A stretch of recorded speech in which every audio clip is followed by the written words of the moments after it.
मेष राशि वाले मित्रों, आपके लिए अक्टूबर माह का राशि फल इस वीडियो में बताने जा रहा हूं। अगर सार रूप में कहूं तो इस महीने दीपावली का त्योहार भी है, जिसकी आपको बहुत बहुत शुभकामनाएं। और शुरुआत आपकी बहुत ही गजब की शानदार पॉजिटिव हो रही है, लेकिन दीपावली के बाद कुछ ग्रह ऐसे चेंज होंगे, यानी कि अंतिम सप्ताह में, जो आपके लिए दिक्कत या परेशानी वाले रह सकते हैं।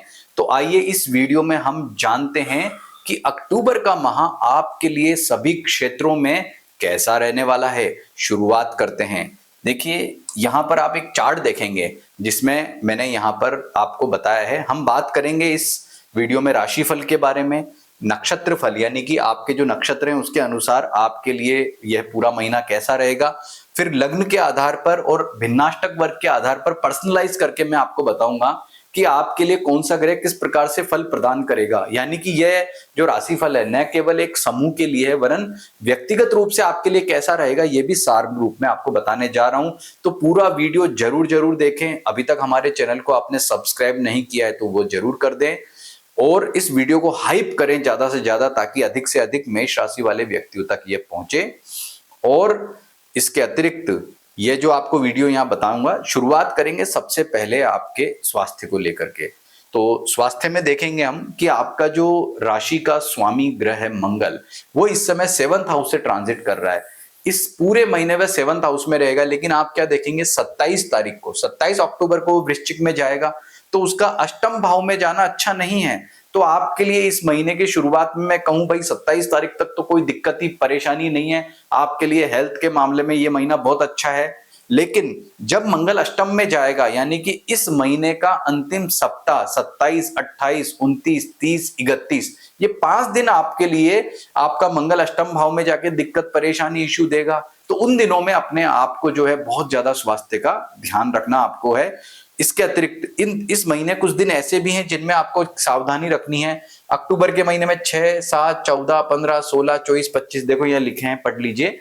ये दिन आपके लिए पॉजिटिव नहीं है, क्योंकि चंद्रमा की नेगेटिविटी से इन दिनों में मूड स्विंग या हेल्थ इश्यू रह सकता है। ये स्वास्थ्य की हमने बात की। अब आर्थिक बात करते हैं। आर्थिक मामले में देखेंगे कि आर्थिक मामले में जो आपका प्रमुख ग्रह शुक्र है, जो आपके आर्थिक को सबसे ज्यादा प्रभावित करता है, वह ट्रांजिट कर रहा है आपके जो है आपकी शुक्र का जो ट्रांजिट हो रहा है वह हो रहा है पंचम भाव, यानी कि बहुत ही शानदार पॉजिटिव। और फिर ये शुक्र राशि परिवर्तन करके 6 हाउस में चला जाएगा। तो 6 हाउस में जो है 9 तारीख को चला जाएगा। तो प्रारंभ में शुक्र आपको बहुत अच्छे फल प्रदान करेगा, और 6 हाउस में जाकर के भी शुक्र के सामान्य फल रहेंगे, वहां जाके भी कोई बहुत ज्यादा नेगेटिव फल प्रदान नहीं करेगा। तो कहने का मतलब कि प्रारंभ में, शुरुआत में आपका जो फाइनेंस वाला मामला है वो बहुत ही शानदार है, पॉजिटिव है। 9 तारीख के बाद में थोड़ा दिक्कत है। तो आपको जो डिसीजंस लेने हैं वो 9 तारीख से पहले ले, लेकिन 9 तारीख से पहले 6, 7 को अवॉइड कर दें। तो आपके लिए 1, 2, 3, 4, 5, ये 5 तारीखें फाइनेंशियल डिसीजन के हिसाब से बहुत ही शानदार है, पॉजिटिव है, अच्छी। इन दिनों में कोई भी बड़ा आपको निर्णय लेना है तो ले सकते हैं। बाकी आपके आर्थिक दृष्टिकोण से पूरा महीना बहुत ही उत्तम फल वाला कहा जा सकता है। अब बात करते हैं आपके पारिवारिक सुख की। तो देखो, पारिवारिक सुख के हिसाब से यह जो मंथ है काफी पॉजिटिव अच्छा है। ये जो डेज बताए हैं, दिन बताए, इनमें आपको सावधानी रखने की जरूरत है, बाकी समय बहुत ही उत्तम फल वाला रहेगा। मंगल जो है लास्ट में जाकर के राशि परिवर्तन करेगा, और बुध आप देखेंगे कि बुध वृश्चिक में कब जाएगा, 24 अक्टूबर को। तो जैसा मैंने आपको बताया था कि भाई अंतिम सप्ताह में ये 2 ग्रह जो हैं यहाँ पर अष्टम भाव में जाके दिक्कत देंगे। उसके पहले ठीक है, उसके पहले आपका समय बहुत ही बेटर, अच्छा, शानदार वाला कहा जा सकता है। विद्यार्थियों की बात कर लेते हैं। भाई विद्यार्थियों के लिए तो महीना लाजवाब है। शुरुआत तो इतनी गजब की हो रही है कि आपका आत्मविश्वास रहेगा 7वें आसमान पे, कोई दिक्कत परेशानी नहीं, बहुत अच्छा है। तो वहीं सूर्य जब तुला राशि में जाएगा 17 तारीख के बाद में, देखो डेट लिखी है 17 अक्टूबर को, तब भी कोई समस्या नहीं है, तब भी आपके लिए अच्छे फल वाला ही कहा जाएगा, क्योंकि 7th हाउस में भी सूर्य के फल पॉजिटिव हैं।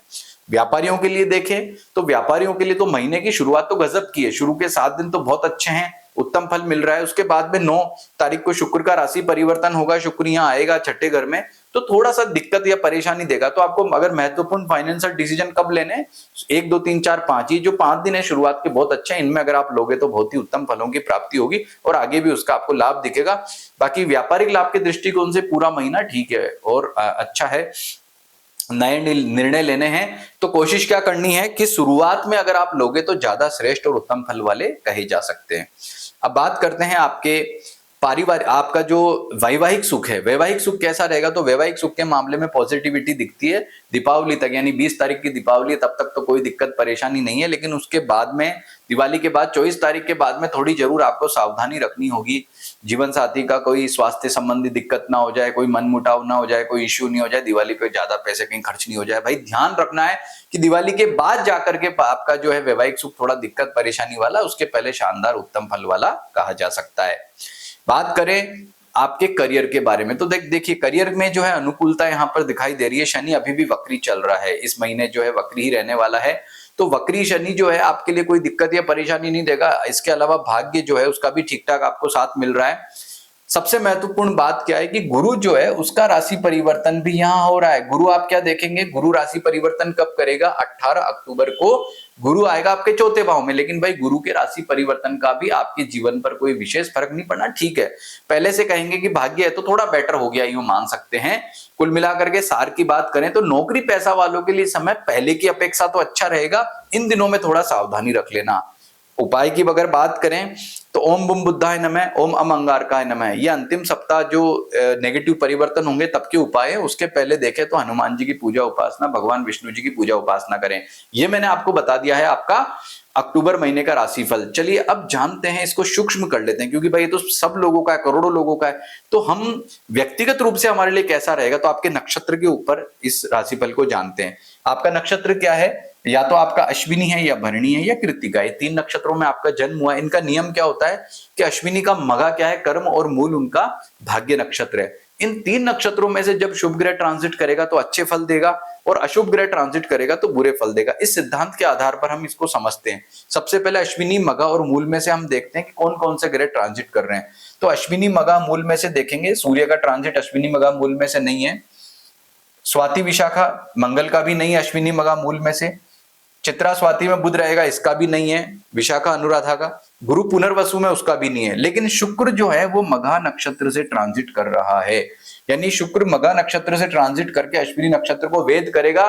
तो क्या देगा भाई, धन। यानी कि अगर आपका अश्विनी नक्षत्र है तो आपके ऊपर मां लक्ष्मी की विशेष कृपा बरसने वाली है। लेकिन कब तक आपके लिए ये जो कृपा बरसेगी, शुक्र जो है वो मघा नक्षत्र में यहां पर रहेगा, और मघा नक्षत्र के बाद में वो पूर्वा फाल्गुनी, उत्तरा फाल्गुनी, मतलब आपके लिए जो शुरुआत जो होगी शुक्र की, उस दौरान वह जो उत्तम फल प्रदान करेगा। बाद में जब वो शिफ्ट कर जाएगा तो उसके इतने श्रेष्ठ फल आपको प्राप्त नहीं होंगे, यानी कि शुरुआत में वो आपके लिए ठीक रहेगा।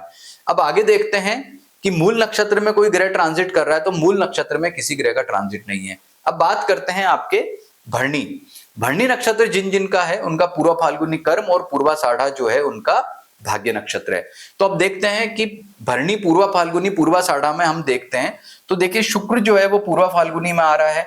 शुक्र पूर्वा फाल्गुनी में आ रहा है तो पूर्वा फाल्गुनी में उसका आना आपके लिए काफी पॉजिटिव कह सकते हैं। यानी कि शुक्र जब पूर्वा फाल्गुनी नक्षत्र में आएगा तो भरणी नक्षत्र वालों को बहुत ही उत्तम फल प्रदान करेगा, धन लाभ देगा। और इसके अतिरिक्त जो है पूर्वा फाल्गुनी में केतु नक्षत्र का भी ट्रांजिट यहां दिख रहा है। केतु नेगेटिव होता है, तो केतु पूर्वा फाल्गुनी नक्षत्र वालों के लिए इतना ज्यादा पॉजिटिव अच्छा नहीं है, यानी कि उनको वो दिक्कत देगा। लेकिन जो भरणी नक्षत्र में शुक्र है तो बैलेंस हो रहा है, यहाँ पर केतु नेगेटिव है, शुक्र पॉजिटिव है, यानी कि धन लाभ दिखाई देता है। और केतु नेगेटिव है तो उसकी वजह से थोड़ा सा जो स्टूडेंट्स हैं उनको ध्यान रखना है, और थोड़ा सा भगवान गणपति की आराधना करेंगे तो उससे पॉजिटिविटी मिल जाएगी। अब कृत्तिका नक्षत्र देखें तो कृत्तिका, उत्तरा फाल्गुनी, उत्तराषाढ़ा। उत्तरा फाल्गुनी जो है ये जन्म नक्षत्र है आपका, ये कर्म नक्षत्र, ये भाग्य नक्षत्र है। तो हम देखते हैं कि उत्तरा फाल्गुनी, उत्तराषाढ़ा में कोई नक्षत्र ट्रांजिट कर रहा है क्या, तो उत्तरा फाल्गुनी में शुक्र आएगा 6 तारीख को, यानी 6 तारीख को उत्तरा फाल्गुनी नक्षत्र में शुक्र आएगा, उसके आगे वो रहेगा।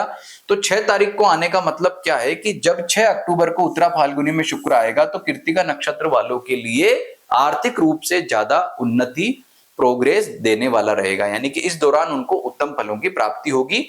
उसके बाद जो है वो श्रेष्ठ फल मिलेंगे। लेकिन ये जो है कब तक रहेगा, 28 तारीख तक, यानी 28 तारीख से पहले पहले रहेगा।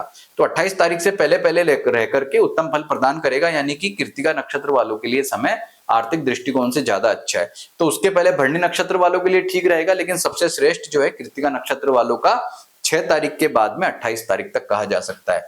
और उत्तराषाढ़ा नक्षत्र में से कोई ग्रह का ट्रांजिट नहीं हो रहा है। तो मैंने आपका नक्षत्र फल बताया, जिसमें क्या बात निकल के आई कि आपके नक्षत्र में केवल 2 ग्रह हैं जो आपको जो है या तो आपके नक्षत्र या भाग्य क्रम नक्षत्र में ट्रांजिट करके आपको उत्तम फल प्रदान कर रहे हैं। इनमें जो है शुक्र पॉजिटिव है और केतु थोड़ा नेगेटिव कहा जा सकता है। अब बात करते हैं आपके किन दिनों में आपको सावधानी रखनी है, तो आप नोट कर लें 6, 7, 14, 15, 16, 24, 25 ये आपके लिए चंद्रमा नेगेटिव रहेगा, तो सावधानी रखें।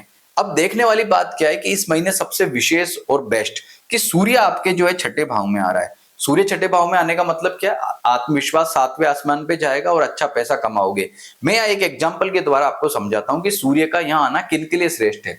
सूर्य किन का कारक ग्रह होता है, सूर्य कारक ग्रह होता है हमेशा मेष, सिंह और धनु लग्न। कारक है, कारक का सिद्धांत लग्न के आधार पर देखा जाता है। तो हम क्या देखेंगे पर्सनलाइज करने के लिए इस राशि फल को कि सूर्य किसके लिए ज्यादा बेस्ट रहेगा, जिनका सूर्य कारक ग्रह है। तो कारक ग्रह मेष, सिंह, धनु लग्न वालों का है। तो आप 3 लग्न वाले जो जातक है जिनकी मेष राशि है उनको सबसे ज्यादा उत्तम लाभ की प्राप्ति होने के योग बनेंगे, क्योंकि सूर्य सबसे श्रेष्ठ रहेगा। इसके अतिरिक्त शुक्र पंचम भाव में, शुक्र बहुत ही अच्छे फल प्रदान कर रहा है। शुक्र किनको ज्यादा अच्छे फल प्रदान कर रहा है, जिनका जो शुक्र है, और शुक्र यहाँ 9 तारीख तक है केवल। तो शुक्र 9 तारीख तक किनको अच्छे फल प्रदान करेगा, जिनका शुक्र कारक ग्रह होता है। तो जैसे वृषभ, मिथुन, कन्या, तुला, मकर और कुंभ लग्न, इनका शुक्र कारक ग्रह होता है, तो इनको ज्यादा लाभ प्रदान करेगा। तो प्रत्येक ग्रह के बारे में आप ये जानकारी ले सकते हैं। अब जानते हैं भिन्नाष्टक वर्ग के आधार पर हम कैसे चेक करें कि ग्रह कितना अच्छा है कितना खराब है। इसमें भी एग्जांपल मैं आपको सूर्य का देता हूं। जैसे सूर्य छठे घर में आ रहा है, सत कब आएगा, सूर्य कन्या में।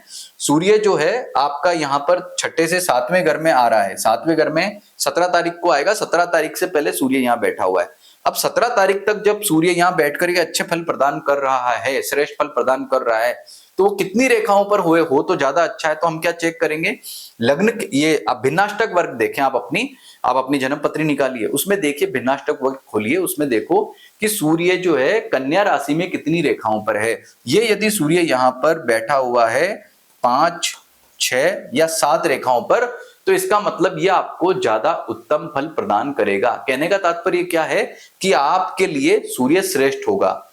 और उसके बाद में 17 तारीख के बाद सूर्य जब सप्तम भाव में चला जाएगा तो उसके फल सामान्य रहेंगे। वहां भी रेखा चेक कर लें कितनी रेखाओं पर है तुला राशि में। वहां अगर वो 5, 6, 7 रेखाओं पर होगा तो अच्छा है, लेकिन अष्टम भाव में मंगल का जाना अच्छा नहीं है। तो मंगल की रेखाएं चेक कर ले। मंगल क्या होता है, कोई ग्रह अशुभ भाव में गोचर करता है, अष्टम अशुभ भाव है ना, तो कम रेखाओं पर जाना अच्छा होता है। तो हमने इस राशिफल में आपको क्या बताया, राशिफल बताया, नक्षत्र फल बताया, इसके अलावा पर्सनल आपको कैसे करना है लग्न के आधार पर, कारक कारक सिद्धांत के आधार पर, और लास्ट में अष्टक वर्ग के आधार पर ग्रहों का पावर चेक किया। ये सब मिला करके आप देखेंगे तो आपको निश्चित रूप से पता लगेगा कि आपके लिए जो ग्रह है वो किस प्रकार के फल प्रदान कर रहा है। कहने का तात्पर्य कि आपको निश्चित फल कैसे प्राप्त होने वाला है। तो आप ये चारों चीजें मिश्रित करके पता लगा सकते हैं कि अक्टूबर का महीना किन क्षेत्रों में अच्छा है, कब कब क्या क्या सावधानियां रखनी है। और एक बात, इस महीने दीपावली का पर्व है, तो हम कामना करेंगे कि माँ दिवाली पर माँ लक्ष्मी की आपको बहुत बहुत कृपा प्राप्त हो और आपके जीवन में धन धान्य समृद्धि जो है वैभव वो अधिक से अधिक आपको आपके सभी परिजनों को मिले, ऐसी कामना करके आप नमस्कार करता हूं। और मेरा आग्रह है कि इस वीडियो को ज्यादा से ज्यादा जो है आप हाइप करें, लाइक जरूर करें और हमारे चैनल को सब्सक्राइब भी जरूर करें। नमस्कार।